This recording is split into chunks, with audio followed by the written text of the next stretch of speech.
Hello good morning friends. வாங்க இன்றைக்கி நம்ம எம்வி விலாக்ஸ் ஆஃப் மலர்விழி சேனலில் பார்க்க போகிறது என்னென்னா சூப்பரான ஒரு சாம்பார் சாதங்க. இந்த சாம்பார் சாதம் அவ்வளோ சாப்பிட டேஸ்ட்டாக இருக்குங்க. இது என்னோடய ஸ்டைலில் நான் செஞ்சு காமிக்கிறேன். வாங்க என்னென்ன பொருள் போட்டு செய்கிறேன்னு பார்க்கலாம்.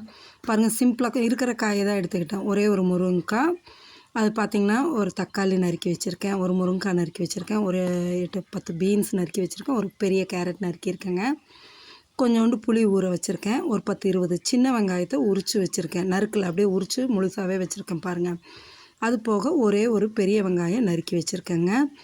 இதுதான் நான் போட்டு செய்ய போகிறது. அரிசி பார்த்திங்கன்னா சின்ன டம்ளரில் 1 டம்ளர் அரிசியும் 1/2 டம்ளர் பருப்பும் எடுத்து வச்சுருக்கேங்க. அது குறைஞ்சது 1/2 மணி நேரம் ஊறணுங்க. பொன்னி அரிசி 1/2 மணி நேரம் ஊறினா தான் நல்லாயிருக்கும். பாருங்கள், இப்போ கழுவி தண்ணி வடித்து எடுத்து குக்கரில் போட்டேங்க. 1.5 டம்ளர் மொத்தம், 1 டம்ளர் அரிசி 1/2 டம்ளர் பருப்பு, 1.5 டம்ளருங்க. இதுக்கு நான் 4 பங்கு தண்ணி ஊற்றுறேங்க. 6 டம்ளர் தண்ணி ஊற்றி கொஞ்சோண்டு பெருங்காயத்தூள், கொஞ்சோண்டு மஞ்சத்தூள் போட்டு குக்கரை மூடி ஒரு 4 விசில் விட்டு எடுத்துடணுங்க. எடுத்துட்டோன்னா நல்லா கொலன்னு நல்லா வந்துடணும், வெந்து பொங்கல் ஸ்டேஜுக்கு வரணுங்க. அடி பிடிக்கவும் கூடாது. அந்த அளவுக்கு எடுத்துக்கிட்டோன்னா தான் நம்மளுக்கு சாம்பார் சாதத்துக்கு நல்லாயிருக்கும். சாம்பார் சாதம் கொஞ்சம் குழவா இருந்தால் தான் நல்லாயிருக்கும். இப்போ இந்த அரிசி பருப்புக்கு மட்டும் தேவையான அளவு உப்பு போட்டு குக்கரை மூடி விட்டுறலாங்க. அது ஒரு 4 விசில் வரட்டும். அதுக்கப்புறம் நம்ம அதை பார்ப்போம், சரிங்களா? அடுத்தது நம்ம இந்த பக்கம் சாம்பார் ரெடி பண்ணுறதுக்கு தேவையானதை அதை ரெடி பண்ணிக்கலாம். இது ஆகிறதுக்குள்ளே அதையும் சைட் பை செஞ்சோம்னா சீக்கிரம் ஆகிடுங்க. வானலை வச்சு கொஞ்சோண்டு எண்ணெய் ஊற்றி கடுகு உளுத்தம் பருப்பு போட்டு பொரிய விட்டாச்சுங்க. இதில் நல்லா பொரிஞ்சதும் இந்த சின்ன வெங்காயம் உரித்து வச்சுருக்கேன் பாருங்கள், அதை போட்டு வதக்கி விடலாங்க. சும்மா ஒரு 2 டேபிள் ஸ்பூன் தான் எண்ணெய் ஊற்றுனேங்க. அதிலே வதக்கி எடுத்துடலாம். இது கொஞ்சம் கலர் மாறவும் நறுக்கி வச்சுருக்கோம்ல ஒரு பெரிய வெங்காயம், அதையும் போட்டு நல்லா வதக்கிடுங்க. அதோடு நான் 2 கொத்து கருவேப்பிலையும் ஒரே ஒரு வரமிளகாயும் கிள்ளி போட்டேங்க. வதக்கி விடுங்க. வதக்கி விட்டுக்கிட்டு நான் கேரட்டு, பீன்ஸு, இது முருங்கைக்காய் இது தான் போட்டிருக்கேங்க. இதோட கத்திரிக்காய் போட்டால் நல்லாயிருக்கும், அவரைக்காய் போட்டால் நல்லாயிருக்கும். நம்மக்கிட்ட இருக்கிற காய் போட்டுக்கலாம். இதில் என்ன மெயினாக போடக்கூடாதுன்னா பாவக்காயும் பீட்ரூட்டு. பாவக்காய் போட்டால் கசப்பு வந்துடும், பீட்ரூட் போட்டால் கலர் மாறிடும். இது 2 மட்டும் விட்டுட்டு மீதி இருக்கிற காய் நீங்கள் போட்டு செய்யலாங்க, நல்லாயிருக்கும், சரிங்களா? இதேமாரி காயும் போட்டு இந்த வெங்காயம் தக்காளியும் போட்டு நல்லா வெங்காயத்தோடு வதக்கி எடுங்க. வதக்கிக்கிட்டு ஒரு 2 நிமிஷம் வதக்கினா போதும். வதக்கிட்டு இதில் நம்ம என்ன பண்ண போகிறோம், 2 ஸ்பூனு மிளகாத்தூள் போடுவோம். தனி மிளகாத்தூள் இல்லைங்க, சாம்பார் பொடி நம்ம வீட்டில் அரைச்சி வச்சுருக்கோம் இல்லையா மிளகாத்தூள், அதை ஒரு 2 ஸ்பூன் போட்டுக்குங்க.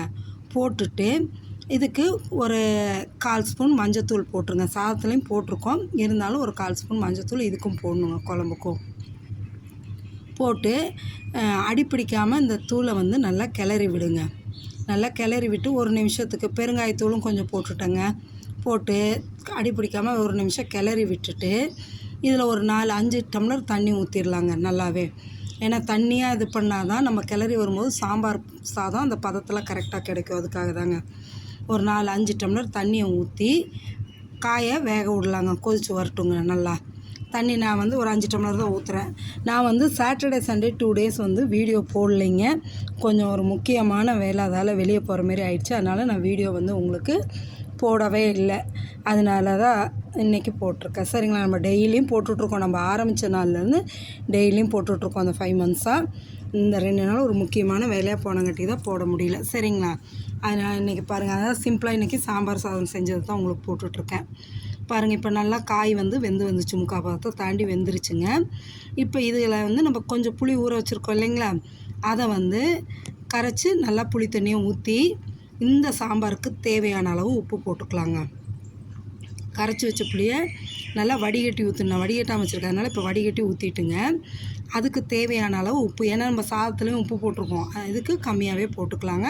நம்ம கடைசியில் வேணாலும் செக் பண்ணி பார்த்துட்டு 10 டேபிள் சால்ட் போட்டுக்கலாம். போட்டு நல்லா கிளறி விடுங்க. கிளறி இன்னுமே ஒரு 5 மினிட்ஸ் தாங்க நம்மளுக்கு ரெடி ஆகிடுங்க.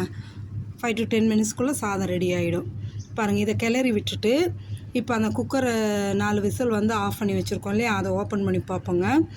நல்லா சூப்பராக வருங்க. எந்த அளவு வெந்து வந்திருக்குதுன்னு நல்லா குழவா, பருப்பே தெரியல பாருங்கள், நல்லா குழவா வந்துச்சு. அப்படியே கரண்டி வச்சு குக்கர்லேயே அப்படியே மசித்த மாரி கிளறுங்க. அப்போ நல்லா மசிஞ்சு வந்துடும். கிளறி இறக்கிக்கிட்டு ஒரு கிண்ணம் வச்சு பாருங்களேன், ஒரு 2 டேபிள் ஸ்பூன் நெய்யை ஊற்றி ஒரு 10 முந்திரி பருப்பு உடச்சி வச்சுட்டு அதை போட்டுட்டேன். ஒரு கத்து கருவேப்பிலையும் உருவி போட்டுவிட்டேங்க.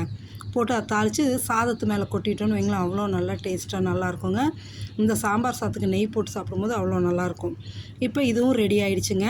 இப்போ இதில் நம்ம என்ன பண்ண போகிறோம்னா, அந்த சாதத்தை அப்படியே எடுத்து கொட்டிடலாங்க. இந்த அளவு இலவலாக இருந்ததுன்னா தான் உங்களுக்கு சாம்பார் சாதம் நல்லா பதமாக வருங்க. இப்போ கிளறுங்க. பார்க்க உங்களுக்கு என்ன தெரியும்னா, இந்த அளவு தண்ணியாக தெரிகிற மாரி இருக்குங்க. பாருங்களேன், ஒரு 5 மினிட்ஸில் எந்த அளவு கெட்டியாக வந்துடுதுன்னு பாருங்கள். இதில் ஒரு துண்டு பரங்கிக்காய் போட்டால் இன்னும் டேஸ்ட்டாக இருக்குங்க.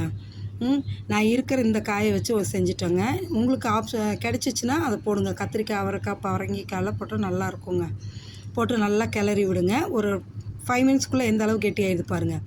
இந்த அளவு தலைன்னு வந்துச்சுங்களா, போதுங்க. சரியாக கரெக்டாக வந்துச்சு.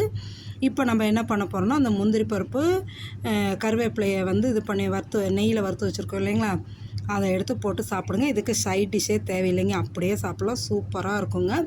அப்படி இதுக்கு நம்மளுக்கு சைட் டிஷ் தேவை அப்படின்னு நினச்சிங்கன்னா, மோர் மிளகா, வத்தல், அப்பளம் இதெல்லாம் நல்லாயிருக்குங்க. மோர் மிளகா ஆப்டாக இருக்கும். நீங்களும் இதேமாரி சாம்பார் சாதம் செஞ்சு சாப்பிட்டு பார்த்துட்டு எப்படி இருக்குன்னு எனக்கு கமெண்ட் செக்ஷனில் சொல்லுங்கள். மறக்காமல் ட்ரை பண்ணி பாருங்கள். நம்ம சேனலை சப்ஸ்கிரைப் பண்ணுங்கள், லைக் பண்ணுங்கள், ஷேர் பண்ணுங்கள். சரிங்களா? Okay, thank you viewers.